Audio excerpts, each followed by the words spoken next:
Today is Friday, September the 29th, 2023, and welcome to episode 63 of Rural Reliance with Canny Couple. I'm Julia. And I'm Aaron. We're a small homestead family in rural Southwest Virginia that work every single day on being more self-sufficient, less dependent on outside sources around us. And we just want to get one, tenth, 1/100th of a percentage closer to being more self-reliant and less dependent on those outside sources every day. So that's really the goal we strive towards. How do we push forward? And we don't just look at this from like a homesteading perspective. Everyday life. Every day. Financially, every part of our life is really focused on being as, reliant on ourselves as possible. Yeah, and it's hard. It's hard.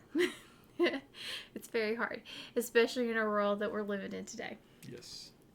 Which is why we kind of chose homesteading. It is. We would have probably chosen it even more now than before. I will say it wasn't our initial reasons that we did go into it. We looked at it at the time from a money perspective. Which we didn't do right. No. We did not. We were looking at it from, okay, we're going to have more fruit. We're not going to buy it perspective. Yeah. That was not a smart move on our part. And because we decided to go into homesteading, and our homesteading is still in, the developing stages, we're getting there. We're working towards it. Every single day we're trying to get better. And I feel like this year we have done really well. For everything that's been going on in our life, from the house remodel to everything like that, from a food production standpoint, we've done amazing for the amount of work we put into it. Which we really, we did some. We maintained. We were on a goal to maintain, and we had a really good harvest this year. We're so happy about that. Make sure you check out our next week's video.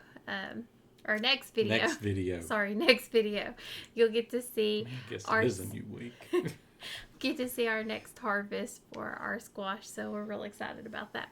But this week we want to talk about what steps we start to take at this time of the year, because it's fall.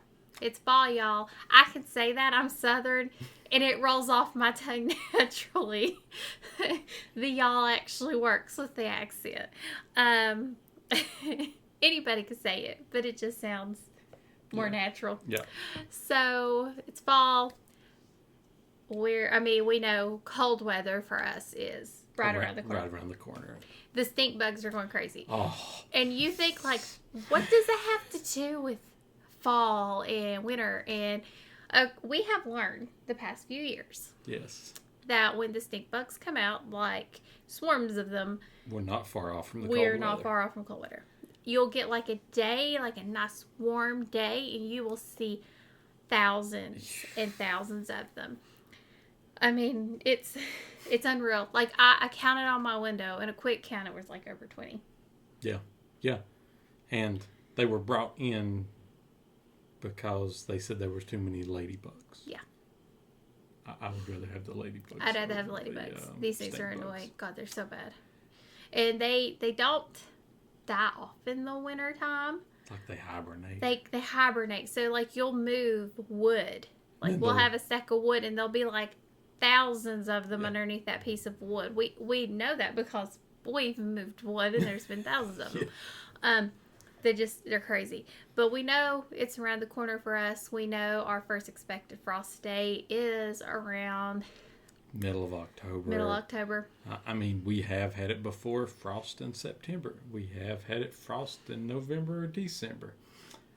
But average-wise, it's the middle of October. So, in Virginia, weather's crazy. We could have 90-degree day today, snow on the ground tomorrow. No, that's not even an exaggeration. There's like no putting up cool weather and warm weather clothes for us, because it's kind of it's just we don't have like a set weather pattern, and we love the multiple seasons, but yes, it does get a bit annoying when you can't really predict. It also makes gardening a bit more difficult for us on our end. But there are certain things we need to do now to get ready. Yeah. So we've got a big list of things that we need to get done before winter or right into the first part of winter, depending on which items they are. Right. So this is our Fall Task 2023. And we're hoping it inspires you and helps you think outside of the box of what's really important. Because a lot of these things, they might not actually seem like tasks, but there are things that are very, very important and things that we have found over the years to focus on. They might seem unnecessary, but go without power for 2 weeks and you will find out what is necessary. So the first one's going to be our garden. This is top priority right now, getting the garden put to bed. Yes, and this is going to be a lot of work. It is. Because we still have a few vines that are growing. You know, we got to wait for a few to die off. We need to harvest some sorghum. And we just remembered the other day we had some extra potatoes that we forgot about that we'd put over on this one side, and I'm like, we still got potatoes up there. So there's a few extra potatoes we need to go dig too. And at the same time, this is one that usually waits more to the fall. I mean, more to the winter is the Jerusalem artichokes, because they do not die off until a frost hits. Yeah. And right now, think of them like a sunflower stalk. That's a little one. But when you have some frost, they turn into just like a dried husk. Dried husk. It's like a husk, kind of like a corn stalk, but not really. But it feels that way. It's going to feel like a corn stalk, and he'll have to cut those back. That's the one area in our garden where we just kind of let that area do what it's going to do. Like, we don't. That's because it's our survival emergency food. You might hear us call it our survival food stash there sometimes. It's not that big. It's not that big of an area, and it's okay doing its thing. It's like, you are fine in this little area right here. I don't need it. I can grow in other areas and other places. It's established. We know it's established. It does its thing. It does amazingly well there. Even with like 2 feet of stalks on top of it. Yeah, like this year, when I didn't have time to get the stalks off the top of them, came right up through them. So this year I'll probably have 2 things worth of stalks to move if they haven't decomposed, the ones underneath. Yeah. So we have the garden to start getting all the weeds down. We do prefer a no-till method, but when we till, we do like to till in the fall. And we like to do that to get the ground sort of started. And when we start to add leaves and other composting materials, we'll have the rotiller go through that as well to start breaking everything down. Mm-hmm. Then we're going to cover it with plastic. We have found that helps so much with our weed control. It is essential for us for weed control. The years we've been able to do the black plastic, it's like a game changer. Complete game changer. And we have ideas for next year that we want to incorporate to the garden to kind of help our soil and do different things to it to help it get even better and maybe a little bit quicker, and also get us more food in the long run.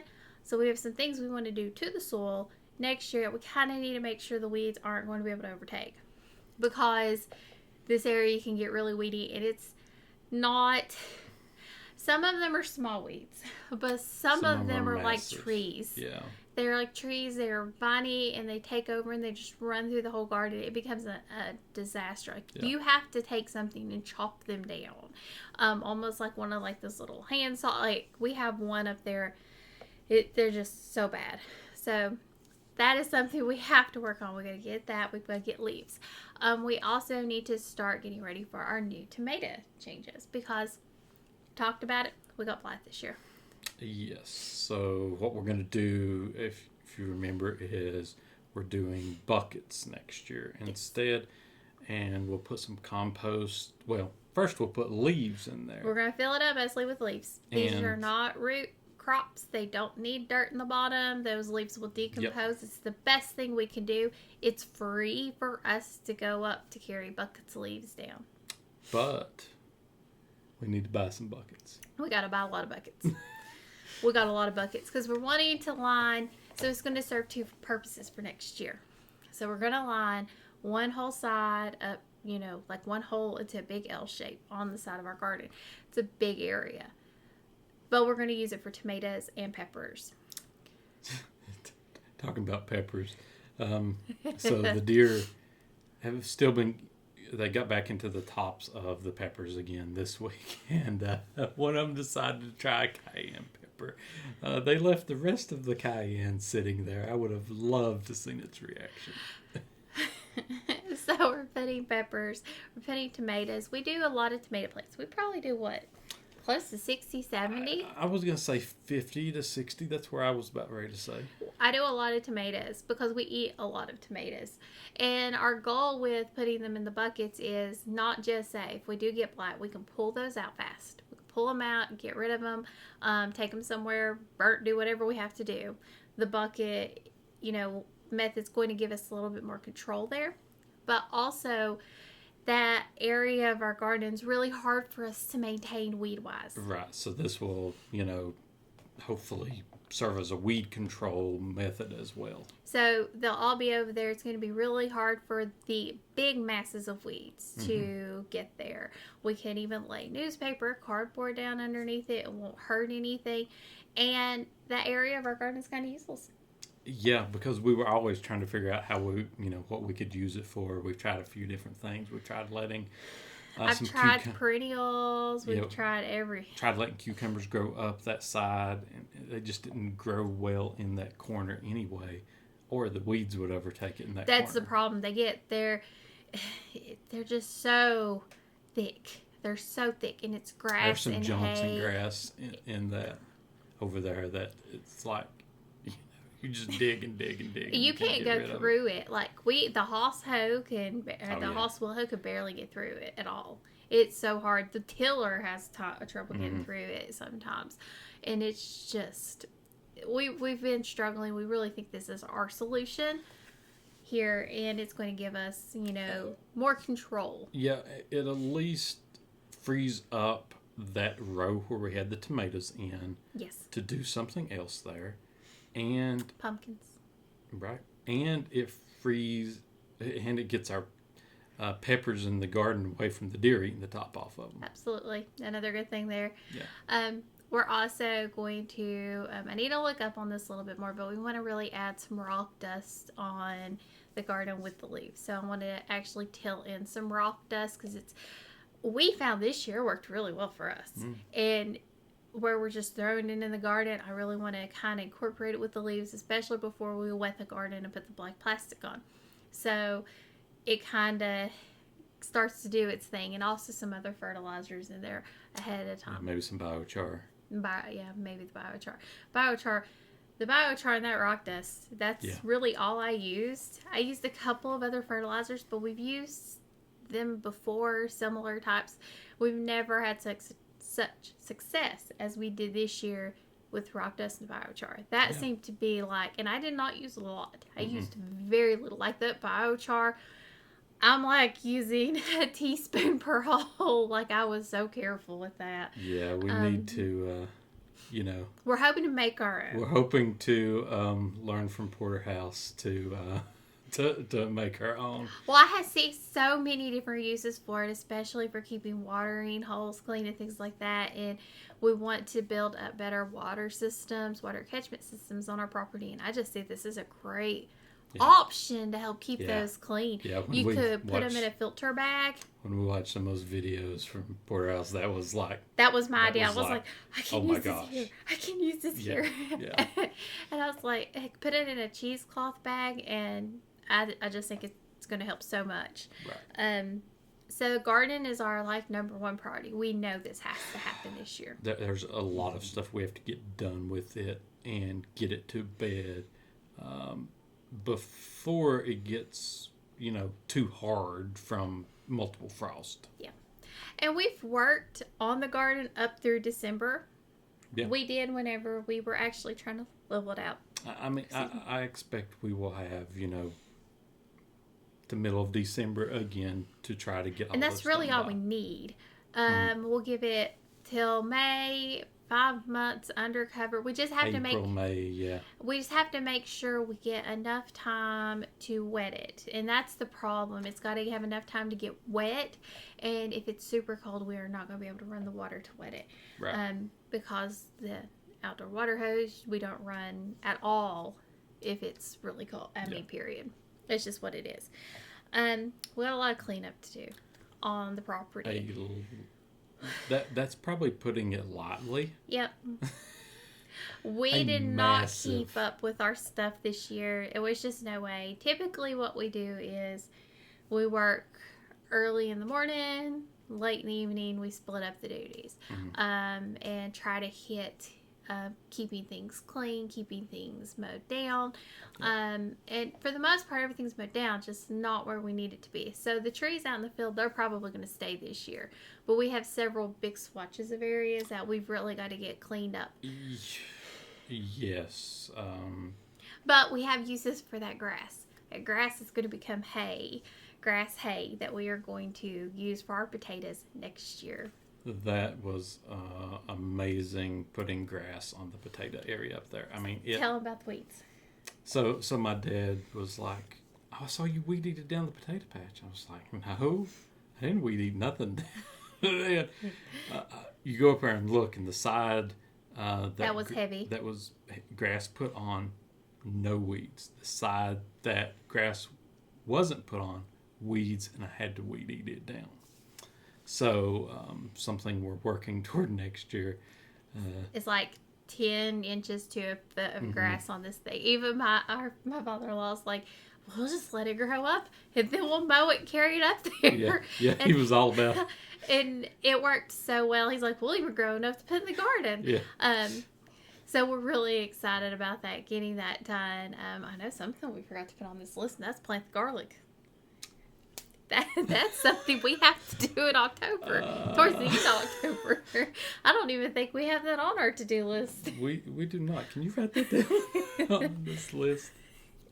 So you see what we're doing here, as a reminder to, I need to set a reminder to make sure we get that bed ready. Yes. And planted, because right now we do have peppers on that one end. We do.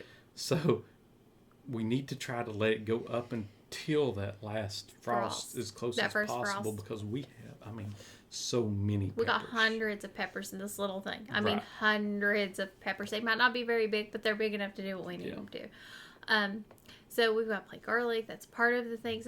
That's really the only thing that we plant at this time of the year to grow forward for the next year. We don't plant a lot of the other stuff. We don't eat a lot of the other stuff. We do have horseradish we planted earlier, and it's kind of...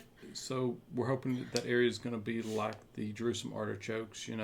It's in a contained bed. We can get some out we need and let it do its thing the next year. So it's good. It's good to go. And we're wanting to build more perennial beds like that. We just got to kind of figure out what we want in them. Right, because we have a lot of we don't really like that, or we really want to try it before we put them in. That's in our area. That's a lot of time. That's the hard thing to do, is finding some of this stuff to try. Like I always know when looking at trees, and find these weird varieties. What are you shaking at it? When we find these weird varieties, I'm like, gosh, I'd like to try this. Well, I guess planting it's the only way to try. And I give a leeway where I feel it's available, but for the most part, we're really trying to focus on growing food we're going to eat. Right, exactly. Our front yard food forest, that's what we're focusing on. We're focusing on the main gooseberries, blueberries, a couple of built-in strawberry beds, and pears, peaches, and apples. Those are the things we eat. Hazelnuts. No, well, we forgot one. The red things out here, the nitrogen producers. The currants. No, gummies. Gummies, yes, the gummies. Yes, gummies. Because they're a natural nitrogen producer, so we need more of those over there. And they're ones that you can easily propagate from. Yep, and we have like 3 or 4 huge bushes that are doing a really good job. That's the other thing I need to add to the list. We got to make a caged area for the gummies. Yes, because the birds get them before you even. It's like they are. The birds will, if you have the choice between all the yummy good stuff and a gummy, your gomies are gone. Yes. They're gone. Like, they love them. They love them. Like, we looked, they're not quite ready. The next day we go out, They're gone. They're gone. There's not a one on the thing. And they were still pretty green. Mm-hmm. Like, that's how fast they go. Yeah. People complain about it all the time. Like, you can... It's so hard. So we're hoping to maintain like one little couple areas. But, you know, we don't care if they eat a lot of other things because it kind of keeps them out of some of our other places. Right. We have an old blueberry bush. The birds eat that one all the time. Don't bother our other blueberry bushes as much. No. It's just a give and take. So kind of finding that balance, that happy balance. We have to order seeds. We have to order seeds. Always. Why do we think? Why is that important in the fall? Discounts. So yes. Black Friday or January the 1st, you always have seed discounts. They always run specials those days. Some of them do run at Cyber Monday sometimes too. But those 3 days are days where you can get anywhere from 10 to 30% off depending upon the seed companies you buy from on the cost of your seeds. And Aaron's done a really good job figuring out like which company we have to buy from. And we sort of have our list picked out before we go. We start getting to see catalogs and we kind of look through, see if there's anything different. I've actually been working on getting his pared down to fewer. I know. He's snarling his nose at me. And the reason is I want to focus on what we do eat. Right. That's my primary goal. What do we eat? Make sure we're growing enough of that to take care of us. Are you saying no more of those, what was the eggplant one? No more of those. Those are awful. I'm serious. If it can't be roasted and it can't be pan fried in a little bit of oil and seasoning, I don't want it in my food. Like that is how I like to keep my veggies. Super simple. Pan sear and be done with it. I don't want to have to treat anything, and these just did not taste good at all. Mm-mm. So we really focus on getting that list started as those come in to kind of have an idea of what we want. We actually probably need to get a to-dos list of these seeds as we see them. That's actually a decent idea. I'm going to write that down too. Today's reminder. A reminder podcast. Everything that Aaron and Julia still needs to do and do not do at the moment. We're trying to get more efficient, so we're not having to search, and Aaron doesn't have to go back to previous orders that we've done. But he always goes back and kind of compares. But we have 5 companies we order seeds from, probably less. Last year I believe we were down to 4. 4. So we do Haas, we do Pine Tree, Buffalo.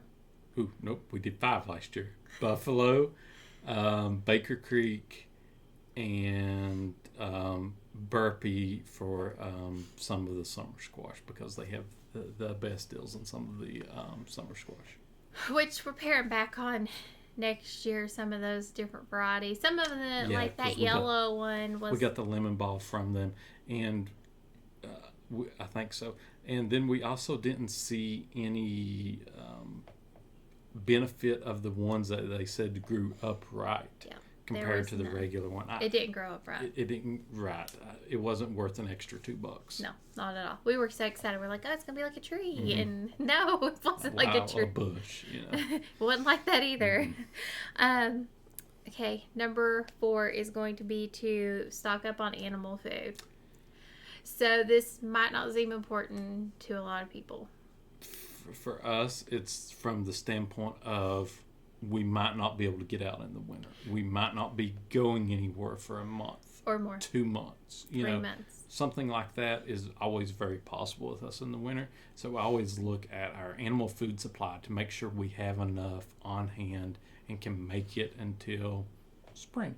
We are always at minimum 2 months ahead. Mm-hmm. And Aaron, I don't think he was ever that far ahead until he came with me because I was like, we need to get animal food. Yeah. We need to get animal food. No, I was like, oh, we're going to run out in 2 days. I better stop, and go get some. I'm the one that pushes to make sure we have enough animal food. He's the one who's like, really? We're okay. And I'm like, no, we're not. We need more animal food. But in the wintertime, we like to be every bit of 5 months ahead, because we do not know. There have been times where in our area, we can get a little bit of rain or a little bit of snow, and the road is impossible to get on. And that could happen one day. Okay, the next day is pretty. Well, the next day is a work day. And then the next day is a weekend, and guess what? It's going to be icy on the roads, and you can't get out. And a lot of people might be like, well, what does it matter? If you have a good vehicle, you can drive on it. A good vehicle doesn't mean anything when you live on a mountain on a curvy road. It means nothing here. Nothing. You can still wreck. You can still come off this mountain and kill yourself, somebody else, anything, and it's so dangerous. It's not worth it. And getting off our driveway alone is usually a pain. It's a pain. It is a pain. After you've slid down it a few times backwards, you're like, yeah. Now, we try to be prepared. If there's an emergency, we do always have a vehicle at the bottom. To where we can get out if we had to, but we don't go out if we don't have to. We don't need to. There ain't no use. We got too much else to do around the house. Exactly. There's not the list of projects never ends on a homestead. So this is an important goal for us. We always want to make sure we stock up, but we don't go like buy all of it at one time. The goal here is we buy a little bit now, a little bit extra, and a little bit more, so it doesn't kill our budget before we need it. That's try to the find frugal some aspect. Coupons.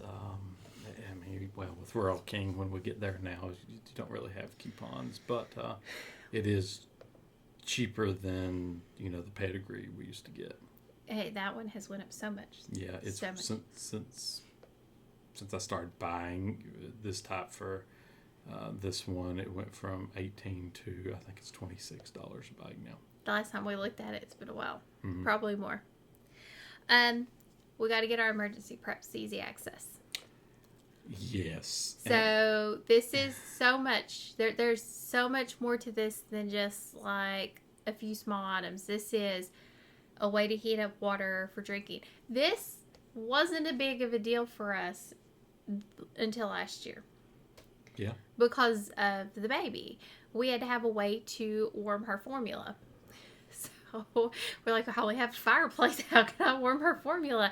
My pots won't go in the fireplace. So we actually got a camping stove. A camping stove, but we also got the coffee pot. Yeah. So we got a coffee pot that can go in a fire, and make sure we have easy access to all of these things. Lights. That one's a major one that we fell on. We were just sitting here, pretty evening, lights. Just yesterday. Yeah, it was yesterday. Lights, go off, and you can't see anything. It was like 9:30, and couldn't see anything. We did have our phones handy, but we need to have our lights in a more accessible location. I need to get the ones I want on the walls. Because I have some that are rechargeable, and they have a mounting thing on the wall, and they look really nice. And you can set them to be like a motion light, or you can pull it off and use it as a wand, as a regular light. And I want to put them in a few strategic places, like one in the living room, one in the kitchen, a couple in the hallway, one in each room of the house, like next to the light switch or somewhere accessible, one in each bathroom. Because you never know, especially in our bathroom where there is no window. Right. The rooms that have windows, it's not a big of a deal. But definitely having one on each side of the bed would be helpful. Just small places that people don't really think about. And then making sure we keep those charged, which we already have a battery check, and that does help. So Aaron checks batteries every few weeks, make sure they're fully charged, keeps us going. So gotta get our emergency preps. Camp stove, all of that needs to be ready to go. Just making sure we're on top of all of those tiny little things that don't seem like they take up time, but when you add it all up. Well, especially after you're getting everything out of storage after a house remodel. You're like, where did we put that now? Where do we need to locate it? Because I'm trying to put things in easy to things places where it makes sense. So we always have like 2 or 3 pairs of scissors on the refrigerator, and I try to keep a light on the refrigerator, and I try to keep all these small things where in all reality it makes better sense for it to go there versus somewhere else. So we're still trying to hash that out. So number 6 is going to be to refresh our water storage. Yes. And that's a lot. We need to clean out our water things. We need to dump out our water, get it fresh in. We should have done this before. No, there's no dumping out when there's no water. I was talking about the jugs in the basement. Oh. That's another one. The outside ones. I was thinking that's about the another outside one. I was like, yeah, that one there's a part right now, so all the water's coming out that one end. So there's only water in those first few ones at the moment. No. I was talking about the water for us to drink. Yeah, we do. We need to make sure we have fresh drinking water on hand because we always know this time of year we need a little bit of fresh drinking water. The ones that we have, to flush toilets and stuff, that we don't need to refresh those. No, those are fine. We label, so it'll say like toilet tea with a circle on it, so we know that's toilet water. And we're totally fine with that. We'll just make sure all of those are full. Everything is full, ready to go. If we know bad storms coming, we will pull down everything we can and fill it up with water. Yes. So we have a lot of the stainless steel, and a lot of people might think these are a waste of space. I don't see a lot of people have them, but man, we use these things so much. These stainless steel water jugs are really big. They hold probably 64 ounces. Probably 64 ounces. Probably so, yeah. And we use those, to take water when we're going out places, and filling those up before we know a bad storm's coming. To have some fresh drinking water is another great way because they'll stay cold. And that doesn't even really matter. It's just making sure we can get access to fresh water, and we have it at any time. And now we have a horse who drinks as much water as talking about the baby. As an adult.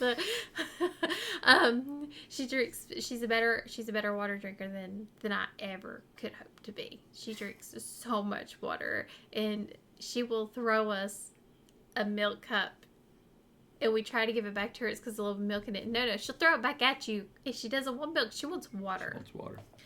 So we need to make sure we are having that water fresh. We do have a Berkey. We need to. We have a Berkey. That is another emergency prep. We have it ready to go. Yep. Accessible, easy to get to. So if we did have to go to the spring, we could pull water. Right, and we do have some life straws somewhere. We've not found those yet. We know we have them somewhere. Just the matter of finding them. The next thing's going to be wood. Yeah, because we've got a wood stove now. We need to have, a good supply of wood so that we can keep the house heated, during cold. We're going to use it more, even cold days to reduce our energy consumption. The goal is to actually heat primarily with the wood. We are able to do that, and it really not cost us a lot. This year we probably are going to get a load of wood brought us because of a time factor. Yeah. And we need to shift our focus. What is more important, Aaron going out there and cutting a whole bunch of wood, or Aaron getting the garden ready? It's Aaron getting the garden ready. I need him to put his focus there. We'd pay somebody more than a load of wood to go finish our garden. Yeah. Get it ready for winter. Yep. Yeah, because they would turn around. They'd like, no. That's too much work. Sorry, too people. much work. What you're wanting is beyond me. Like I'm a little particular when it comes to this. Aaron knows. Are you sure? Are you sure we got to do it that way? Yes. Just do what the wife says. I've gotten us here so far. But so we've got to get wood. We got to get that started. We are actually looking at a new wood splitter, possibly to help make this much easier. Yes. We're looking at the hydraulic one. Right, just from a perspective of having something that's not electric, not gas, so that, it'd be a great prep item. And that's why we was looking at the hydraulic But at the same time, we might end up getting both, eventually. But the hydraulics aren't that expensive. Right. So I have a friend or somebody I know got one from Harbor Freight. He says it works really well Yeah. for what he's using, and he's 120. 120, 130. And we're also looking at Ryobi just came out with a battery powered one. So we could run it off of batteries charged with solar. Yes. So that right there is, something we're looking And we at heavily. have money set aside specifically for things like this. Right. And this one here comes out in October. Yep. So we're kind of excited about that being a good option, because Yeah. it was something I was a little concerned about. I mean, especially if she was the one having to do the wood splitting, she was worried about the hydraulic, if she could do it. If I could actually pull it back, if I were strong enough, because all my strength is not in my arms, it's mostly in my legs. And I can do a job, but I might not be able to split enough wood to make it actually worth the amount of time that we need to take. So this would make a lot more sense. Or Aaron can just take a couple of hours, split a whole load of wood in an evening while I'm working on something else, and then I could go stack it later, because that's where I'm better would be at the stacking level than Aaron would ever think to be. Yeah. I'm not great at the stacking thing. Maybe her and Isabel can do it, because Isabel loves to stack. She's got really good. This is the new thing right now, is everything's got to be stacked. Everything's stacked or lined up in a particular row, where that's the stage we're in. So we've talked about wood, and we need to talk about food. So I have plans for next year, but even with plans for next year, with this feeling I get this feeling. It's on my chest. It's getting heavy. I need to have ready-to-eat foods. Even if I can't heat it, we can eat it. That's really my goal.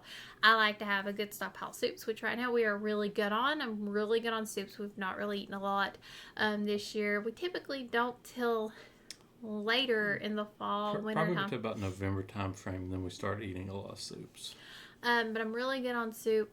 I'm really good in a few areas, but we had also started to eat some of our stockpile of other things. So I've mentioned Pop-Tarts is really cheap, easy to have prep food on hand. You can't keep it long-term storage, but on the short term, 6 months, look at the date on the food, it's okay. And I know it's not healthy. Totally know it's not healthy. But at this point, I'm looking for ways to, if we don't have power, I need something to feed Aaron that's going to give him carbs, going to give him enough calories that he's not going to pass out after working outside. Just something to fill bellies. That's really what I focus on. So we try to have enough of that food ready to go. Now next year I have goals. I want to have enough of that food canned, ready to eat meals. But for right now, this is kind of where we are. I do have some freeze-dried, ready to eat meals ready to go. I do have some. We can heat them and eat them. I have a way to heat them. I've got that coffee pot that I could put on the stove. We can heat if I can. If my stove is not working for whatever reason, got that little camping stove too. So we do have ways that we can heat and have food ready to go. But I feel better if I have more than we need because I know that power has been lost up here for 2 weeks or more. And at least 3 to 4 times that I can remember, It's just, for me, it's an instinct. I need to make sure I can feed my people. And I need to make sure we're okay. So I like ready to eat, no heat meals. I like to have Pop-Tarts, granola bars, snacky items, because things that, especially like dark chocolate, cranberry, things like that, fruits, had to have on hand, things that are going to give people energy and perk up their taste buds, maybe not make them feel so depressed because it's cold, they can't go outside. I just like to have these things on hand. Yeah. So it's really important. Let me see. Oh, and we buy it on sale. That's why we start now. That was my other point here. We buy it on sale. Yeah, we never Never gonna pay full price for nothing. I always catch it on sale. So that's why we start now. So again, this is the frugal mindset here. Starting, at the early stages of fall to be prepared for winter. We just picked up Pop-Tarts for 88 cents a box, which is for us as cheap as you can get them. Before we used to get them for $1 a box. Now they go on the 6 for $10. I can get them for that. Now I might eat a Pop-Tart, Erin might eat a Pop-Tart, and then in the spring, if they're not eaten, we will use them to take in the mornings when we go to yard sales and things like that. So we don't have to pay for breakfast. Right. Just until I can find a cheap, good, healthy Pop-Tart out there, and I don't think I can, it's just... Yeah, if you all have got any kind of tips on a great morning travel breakfast... That would be fantastic. That's what we're looking for right now, because we need that for when we're picking for the Canny Couple picking resale business. What things that don't require heating, that are easy to eat one-handed. I always lean towards bagels and things like that. These are things Erin has a hard time eating. Anything dry. He feels like it's dry. I don't want nothing dry. It's crazy. The next thing, again, we're going back to cold weather, getting our sleeping bags ready. So last year we made an investment. It was a good investment. It was. So we bought 2, was it Coleman's? Yes, they were Coleman's. Okay. They were extra large. Extra large ones that actually zip together. Yes. So we can make a massive sleeping bag that all 3 of us could get into if we needed to. And that makes more sense at her age right now. Yep. It really does. We did we have a little heater that uses 200 watts, so we could actually close up in her bedroom with this little heater, and we could actually run this off of one of our solar batteries. Yep. So it works out really well for us. And then we have these sleeping bags. They're massive. We purposefully got the bigger ones just for that. We looked and we got the same ones so they could be zipped together, and we can make a really big kind of hole. And I think they're down to like -30 or something like that. Yeah, these were either... Yeah, they were below 0 ones. They were below 0. I do remember that. I don't remember the exact degree, but they were below 0, which we shouldn't be getting that cold in the house with a wood stove, No, especially with our windows, because when we were at 0... We could touch the windows and not feel the cold. And you couldn't do that before. You touch the windows and you'd be like, oh my gosh, we're freezing to death. We're freezing to death. I mean, we were shocked because we had nothing over the windows. We did not have curtains up. We didn't have anything up because we were ready for this remodel. And we're getting down to negative degrees. And the windows have probably been one of the best investments we made. Definitely. I mean, they got tested. They got tested, and we use these every day to keep the house comfortable. The last thing is me getting the thing you've heard me talk about for like a month now is finishing the solars. Is it 2 actually? It's probably 2. Finishing the solar so that we can have those ready, for backup energy.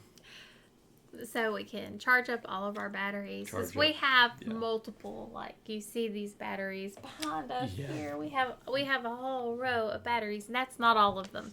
Yeah, and there's some more down there. And there's some on the other side. And plus the really big ones we're going to use to help run things in the house. Yes, so and the big ones she's talking about are some Delta Pros. So those are the ones that I need to get the solar set up to charge so we don't use so much energy in the house charging those up. Yes. So, and hopefully sometime we're getting close to getting everything done in the basement, getting it unpacked and everything. Hopefully soon after that we can get somebody to come in, put in a transfer switch on those for us as well. And this is, a lot of people would think, how's this winter prep? This gives us light. And we have talked about this in the past, and I cannot stress the importance of how important light is when you don't have power. A lot, and most everything we've got, battery-wise can run, our basic light off of, not our lights for this probably that you see if you're watching on YouTube, but basic light. And I've even looked at a few more basic ones to have on hand that run off USB just for that type of purpose as well. But our big Delta Pros now, when we do set up the transfer switch, we do have to sit down because we are only going to get like a 12 switch. We've got a lot more in the house, a lot more choices, so we're going to have to pick and choose what is the most important from a summer perspective, from a winter perspective, and an energy saving perspective to see which 12 of those we do. I mean, we can always run, a quart or two for a few things that they're close to as well if we needed to. But from a transfer switch perspective, we have to, actually really think, make what's decisions. Because we did say, like, a big thing for me, because that one year we did lose power, I had 2 freezers full of food. Yep. This is a big thing for me. I hate losing food, and we probably threw away everything in the standing. We threw away everything in the standing freezer. Now, I know a lot of people will want a stand-up freezer versus a chest freezer. I will disagree with that every day, all day long. I will never go back to a stand-up freezer. You can keep a chest freezer so much cooler than a stand-up freezer. So much cooler because it's naturally made to go deep down in. And I get it. I totally get it. The stand-up is more convenient. It's easier to manage. It's so much easier to use. I completely agree. But let me tell you something. When we had all those days, even though it was cold, but that thing was next to the fireplace, that was the freezer. We did not lose food in. We lost a little bit on the top, but the meat was still frozen through. Yep. And there's a reason I put the meat on the bottom.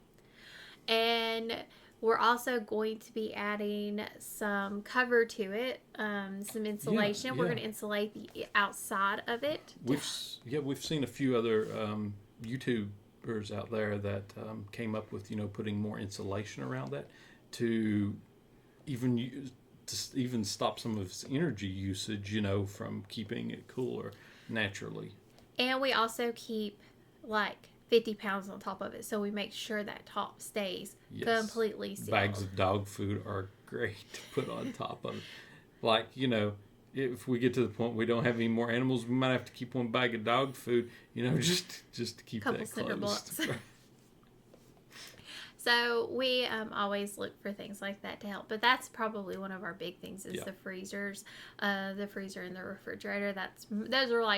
Those are water. The water's the other big thing that I don't need to heat it. I don't need the water heater on this. I'm okay. Like, we can manage. We found ways to make sure we stay clean without having to, run the water heater, things like that. Make sure we keep everything moving. But having the ability to actually run water, having the ability to, use your toilet, things like that, when you can, is very important. Definitely. So, and like I said, just running water, because you don't realize how much water you use until you lose it. When we lost our water pump, it was hard. It was so hard. I mean, we managed really well, all things considering. But it was so eye-opening for us in that we need to make sure we have a setup outside to take showers in the summer. We noticed our preps were lacking there. Really lacking for what we felt is important, and that was just one area that we really needed to make sure we made updates in. So, well, we have a lot to do, and this list is not done. But these are the things that we feel right now are like our most important top number ones. So, in other words, we're going to be dead tired up until wintertime. And probably through wintertime. Because we probably won't be done with all of our list. Probably not. We're going to try. Yeah, we're going to do the best we can and get through it and push through it. It's what we do. It's, we don't get through it all, but we work our hardest to get through it. And a lot of these things seem really small, but they're so important, like ordering seeds. That might not seem like a big deal to a lot of people. Like, well, if I miss it, it's okay. I'll go to the Dollar Tree. So think about it this way. If they're things turn bad again, people make a run on seeds, make sure you have your seeds, Yes. There were times, like, could not find seeds. Yeah. Like, you could not find seeds. For us, it's more of a cost savings to go ahead and get them, and we also like these companies. Several of them, we want to support those companies. We like the seeds, and we're looking for specific things. We're looking for heat tolerant lettuce. Haas has the best heat tolerant lettuce we have ever had or seen. It didn't work well for us this year, but it was more user error versus the seeds, and I mean. It was amazing. It does so good in the heat. We know that for a fact. And not many bugs like it. Yeah. Not many bugs at all. And for us, buying the seeds from the Dollar Tree, it just doesn't work. We tried doing the lettuce that way. We tried doing the spinach that way. We found it wasn't very successful for us. We prefer to get these other things that we're looking for based on what they could do, based on what they are. And Buffalo Seed Company, I can tell you, it has not failed me. I love them. I love their seeds. There's some things I might not get again, but it's just more me than anything else. But there's some things I'm definitely getting again. Yeah, and from the sounds of it, they're adding a lot more to it too. Yes. And that's going to be like, oh gosh, I want to try this. Can we try this? Pulling it back. But we've definitely learned. So that's why we just kind of try to have a list and really make sure we got our focuses in the right place. Yeah. If you've got any questions or comments or anything you want to hear in a future episode, send that over to thecannycouple@yahoo.com. Or leave it in the comments below. Exactly. Go over and check out our link tree, which has all of our other content. Make sure you go out and check out the Homesteaders Date Night that's been, blowing up on YouTube recently. If you haven't seen that one. Yeah, Erin wanted to call it Homesteader Saturday night. It's not Saturday night, it's a date night. I'm glad I listened to her on that one. Yeah, if he would listen to me more often. As always, thank you for joining us on Rural Reliance with the Canny Couple, where we work hard, live simple, and enjoy life. Have a wonderful day.